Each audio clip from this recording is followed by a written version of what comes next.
Welcome to Latakoo's Tip of the Week. I'm Tony Moronis. When you find your phone is running low on storage, one of the first places to look to clear out is your files folder. This is where downloads, Latakoo audio files, and other internet material find themselves. If you can't find files on your phone, download it from the App Store. Now you're ready to open it up and see what's inside. There are a number of folders inside and files.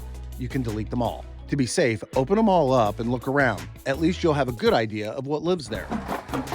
Okay, so now you're ready to clear up the space. There are a number of ways to delete files. I personally like the dual finger slide.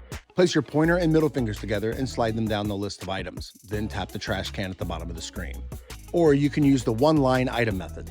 Use one finger and swipe from right to left and don't stop until the item leaves the screen. There's one last step. You need to go back to the main page and choose recently deleted.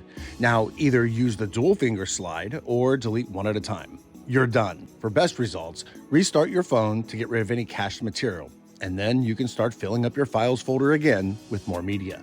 If you have a tip to share, you can email me at tony@latakoo.com. And don't forget, join in on the conversation on social media @latakoo.